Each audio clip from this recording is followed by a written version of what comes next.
Hello guys, welcome back to my channel. അപ്പം ഇന്ന് നമ്മുടെ ഏതു ജന്മകൽപ്പനയിലെ എപ്പിസോഡിലേക്ക് പോകുന്നതിന് മുന്നേ ചാനലൊന്ന് സബ്സ്ക്രൈബ് ചെയ്യണം. അതുപോലെ തന്നെ ആ ബെൽ ഐക്കണിനോടൊന്ന് പ്രസ് ചെയ്താൽ ഞാനിരുന്ന വീഡിയോസിൻ്റെ എല്ലാ നോട്ടിഫിക്കേഷൻ നിങ്ങൾക്ക് കിട്ടും. അപ്പം നമുക്ക് ചാനൽ വീഡിയോയിലേക്ക് പോകാം.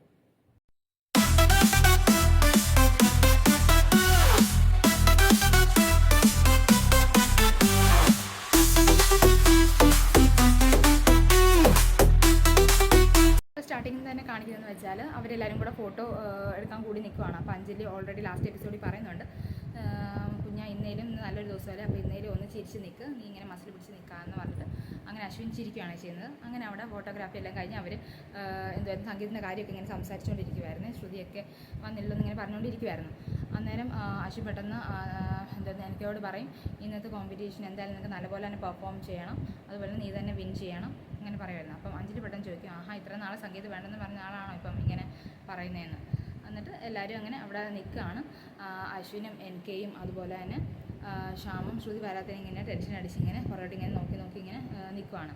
അപ്പം അവിടെ ആ ഒരു സീൻ കഴിഞ്ഞു. അത് കഴിഞ്ഞ് പിന്നെ അശ്വിൻ പുറത്ത് നിന്ന് ഫോണിൽ സംസാരിക്കുന്നതാണ് നോക്കുന്നത്. പുറത്ത് നിന്ന് ശരിക്കും പറഞ്ഞാൽ ശ്രുതിയെ നോക്കി നിൽക്കുവാണ്. അപ്പം ഫോണിൽ ഇങ്ങനെ സംസാരിച്ചുകൊണ്ടിരിക്കും. അപ്പോഴാണ് എനിക്ക് പെട്ടെന്ന് ടെൻഷൻ പിടിച്ച് വരുന്നത്, അയ്യോ ഇതുവരെ വന്നില്ലല്ലോ. എന്നിട്ട് പെട്ടെന്ന് അശ്വിനോട് എനിക്ക് ചോദിക്കും, ബ്രോ ആരെങ്കിലും നോക്കി നിൽക്കുവാണോ എന്ന് ചോദിക്കും. അപ്പം അശ്വിൻ പറയും, ഞാൻ ആരെയും നോക്കി നിൽക്കുമല്ലോ, ഞാനിവിടെ ഫോൺ കോൾ ചെയ്യുന്നത് കാണുന്നില്ലെന്ന് പറയും.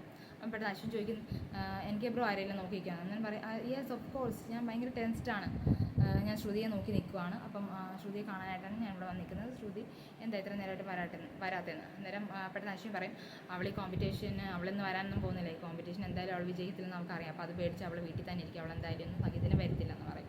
അപ്പം എനിക്ക് പറയാം, അങ്ങനെയൊന്നുമില്ല, ശ്രുതി എന്തായാലും വരും നോക്കിയോന്ന്. അപ്പം പെട്ടെന്ന് അമ്മായി ആണ് ഇങ്ങനെ ഫ്രണ്ടിൽ വരുന്നത്. അവരെന്തോ ഒരു പെട്ടി എടുത്തുകൊണ്ടാണ് വരുന്നത്. അപ്പോൾ പുറകിന് ശ്രുതി ഇങ്ങനെ എടുത്തുകൊണ്ട് വരുന്നുണ്ട്, പക്ഷേ ശ്രുതിയെ കാണത്തില്ല. പെട്ടെന്ന് എനിക്ക് പറയും, എന്താ ശ്രുതി വന്നു. അപ്പോൾ പെട്ടെന്ന് അശ്വിൻ നോക്കുമ്പോൾ അവിടെ ശ്രുതിയെ കാണത്തില്ല, കാരണം ശ്രുതി ബാക്കിലാണ്, പെട്ടിയുണ്ട്. അപ്പോൾ അമ്മയുടെ ബാക്കിലാണ് ശ്രുതി നിൽക്കുന്നത്. അപ്പോൾ പറയും, അത് ശ്രുതിയുടെ അമ്മായിയല്ലേ, ശ്രുതി ഇല്ലല്ലോ എന്ന് പറയും. പിന്നെ എനിക്ക് പറയും, ദേ ഉണ്ടല്ലോ, ശ്രുതി ഉണ്ടല്ലോ എന്ന്. അപ്പം ഇങ്ങനെ പെട്ടി പിടിച്ചുകൊണ്ട് വരും. അന്നേരമാണ് ഇങ്ങനെ ഫ്രണ്ടിലോട്ട് വരുമ്പോഴാണ് ശ്രുതിയെ കാണുന്നത്. എന്നിട്ട് പെട്ടെന്ന് അമ്മായി അവിടെ പെട്ടി അങ്ങ് വെക്കും. അമ്മായിയും ശ്രുതിയും കൂടെ അശ്വിൻ്റെ മുന്നിലോട്ട് അവിടെ പെട്ടി അങ്ങ് വെക്കും. അപ്പോൾ അശ്വിൻ ചോദിക്കും, എന്ത് പറ്റി ലേറ്റ് ആയെന്ന് ചോദിക്കും. അന്നേരം അമ്മായി പറയും, എന്തായിരുന്നു, ഞങ്ങൾക്ക് പ്രോഗ്രാമിൽ കുറച്ച് സാധനങ്ങളൊക്കെ മേടിക്കാനുണ്ടായിരുന്നു, അതുകൊണ്ട് ഞങ്ങൾ കുറച്ച് കടയിലൊക്കെ കയറിയിട്ടാണ് വന്നതെന്ന്. അങ്ങനെ പറഞ്ഞിട്ട് ശ്രുതി പറയും, അമ്മായി ഇത് ഞാൻ എടുത്തോളാം, അമ്മായി അങ്ങ് പൊക്കോന്ന് പറയും. അങ്ങനെ അമ്മായി അവിടെ കയറിപ്പോവേ. അതിന് മുന്നേ ഒരു സീൻ ഉണ്ടായിരുന്നു.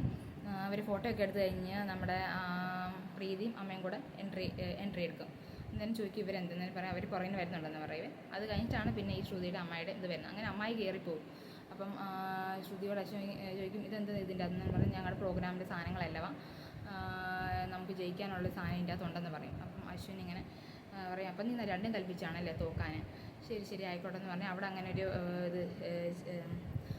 വഴക്ക് നടക്കും, ഞാൻ ജയിക്കും എന്ന് പറഞ്ഞിട്ട് അവിടെ ഒരു സീൻ നടക്കും. പിന്നെ അത് കഴിഞ്ഞിട്ട് പെട്ടെന്ന് ശ്രുതി പറയും, പെട്ടെന്ന് എനിക്ക് നന്ദൻ ചേട്ടാന്ന് വിളിക്കും. അന്നേരം അത് കേൾക്കുമ്പോഴാണെങ്കിൽ അശ്വിന് ഭയങ്കരമായിട്ട് ദേഷ്യം വരും. ദേഷ്യം പിടിച്ച് രണ്ടുപേരും ഇങ്ങനെ നോക്കിക്കൊണ്ടിരിക്കും. അത് കഴിഞ്ഞിട്ട് പിന്നെയും പറയും, നന്ദൻ ചേട്ടാ അത് കുറച്ച് മുന്നോട്ടെടുത്ത്, അങ്ങനെ രണ്ടുപേരും കൂടെ ഓക്കെ ശ്രുതി എന്ന് പറഞ്ഞിട്ട് രണ്ടുപേരും കൂടി ഇങ്ങനെ പൊക്കിയെടുത്തുകൊണ്ട് ഫ്രണ്ടിൽ അവിടെ ഹാളിൽ കൊണ്ട് വെക്കുകയാണ് ചെയ്യുന്നത്. ഓക്കെ നന്ദൻ ചേട്ടാ എന്ന് പറഞ്ഞിട്ട് ഇങ്ങനെ ശ്രുതി അവിടെ നിൽക്കും. അപ്പോൾ 3-4 പ്രാവശ്യം അങ്ങനെ നന്ദൻ ചേട്ടാ എന്ന് വിളിക്കുന്നത് കേട്ടിട്ട് അശ്വിൻ ഇവിടെ ആകെപ്പാടെ ദേഷ്യം പിടിച്ച് നിൽക്കുവാണ്. അപ്പോൾ അങ്ങനെ ആ ഒരു സീന് അവിടെ തീരുവാണ് ചെയ്യുന്നത്. അത് കഴിഞ്ഞ് പിന്നെ ശ്യാമാണെങ്കിൽ കിച്ചണിൽ പോയിട്ട് ആ ബോക്സ് തപ്പും, പക്ഷേ ആ ബോക്സ് അവിടെ കാണത്തില്ല. അവൻ വിചാരിച്ചെന്ന് വെച്ചാൽ ശ്രുതിയൊക്കെ കൊണ്ടുവന്ന ബോക്സാണ്, അപ്പോൾ അതിൽ തേള് വന്നെന്നുള്ള ഒരു രീതിയിലായിരുന്നു വെച്ചത്. പക്ഷേ അത് എവിടെയാണെന്ന് അറിയില്ല, ആരും അതെടുത്തുകൊണ്ട് പോയി. അങ്ങനെ അവിടുത്തെ കാര്യസ്ഥനെ വിളിച്ച് ചോദിക്കും, എന്തേ ഇവിടെ ഇവിടെ ഒരു ഒരു വൈറ്റ് പീസ് സ്വീറ്റ്സ് ബോക്സ് വെച്ചിട്ടുണ്ട്, അതെന്തേ? അറിയില്ലല്ലോ കുഞ്ഞ്, ഇവിടെ അങ്ങ് ഇരിപ്പില്ലായിരുന്നല്ലോ ഇല്ല എന്ന് പറയും. അങ്ങനെ അയാളങ്ങ് അവിടെ നിന്ന് പോകും. ശ്യാമാണെങ്കിൽ ദേഷ്യപ്പെട്ട് എവിടെ പോയെന്ന് വിചാരിച്ചിങ്ങനെ അവിടെ നിൽക്കുവാണ്. ആ ഒരു സീന് അത്രയേ ഉള്ളൂ. ഓക്കെ. അത് കഴിഞ്ഞിട്ട് പിന്നെ അമ്മായിയുടെയും എന്തായിരുന്നു നമ്മുടെ മനോരമയുടെയും കൂടെ സീനാണ് കാണിക്കുന്നത്. അമ്മായി പെട്ടെന്ന് ചെന്ന് ചാടുന്നത് മനോരമയുടെ ഫ്രണ്ടിലോട്ടാണ്. അപ്പം മനോരമ ചോദിക്കും, നിങ്ങൾ എന്താ ഇത്രയും ലേറ്റ് ആയതെന്ന് പറഞ്ഞ്, ഞങ്ങൾക്ക് കുറച്ച് സാധനങ്ങളൊക്കെ മേടിക്കാനുണ്ട്, ഈ സാധനമൊക്കെ മേടിക്കാനുണ്ടായിരുന്നു, അത് കാരണം ഞങ്ങൾ ഇത്രയും ലേറ്റ് ആയെന്ന്. അപ്പം അവിടെ ആ പെട്ടി കാണും. അപ്പം മനോരമ ചോദിക്കും, ഇതെന്താ ഇത്രയും വലിയ പെട്ടിയാണ്, നിങ്ങൾ സ്വീറ്റ്സ് ഉണ്ടെന്ന് പറയും.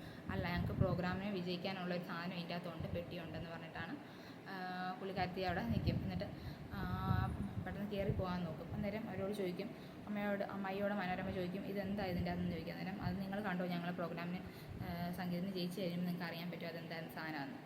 അങ്ങനെ പെട്ടെന്ന് മനോരമ അങ്ങോട്ടും മേളിലോട്ട് ഇങ്ങനെ അങ്ങോട്ടൊന്ന് ടേൺ അടിക്കുമ്പോഴേക്കും കാലയിൽ ആ പെട്ടി കൊള്ളുവാണ് ചെയ്യുന്നത്. അപ്പം അയ്യോ എന്ന് പറഞ്ഞിട്ട് അവിടെ ഇങ്ങനെ അങ്ങനെ പെട്ടെന്ന് അമ്മായി കയറി പിടിച്ച് അവിടോട്ട് നിർത്തും. അന്നേരം അയ്യോ അയ്യോ എന്ന് പറഞ്ഞിട്ട് ഇങ്ങനെ വിളിച്ച് കൂടുന്നതായിട്ടാണ് ഇങ്ങനെ കാലിൽ വേദന എന്തായിരുന്നു ഈ പണ്ടാരത്തിൻ്റെ അതെന്ന് പറഞ്ഞിട്ട് അങ്ങനെ ആ ഒരു എപ്പിസോഡ് അവിടെ തീരുവാണ് ചെയ്യുന്നത്. അപ്പോൾ ഇതുവരെ നമ്മുടെ സംഗീത് ഈ എപ്പിസോഡിൽ സ്റ്റാർട്ട് ചെയ്തിട്ടില്ല.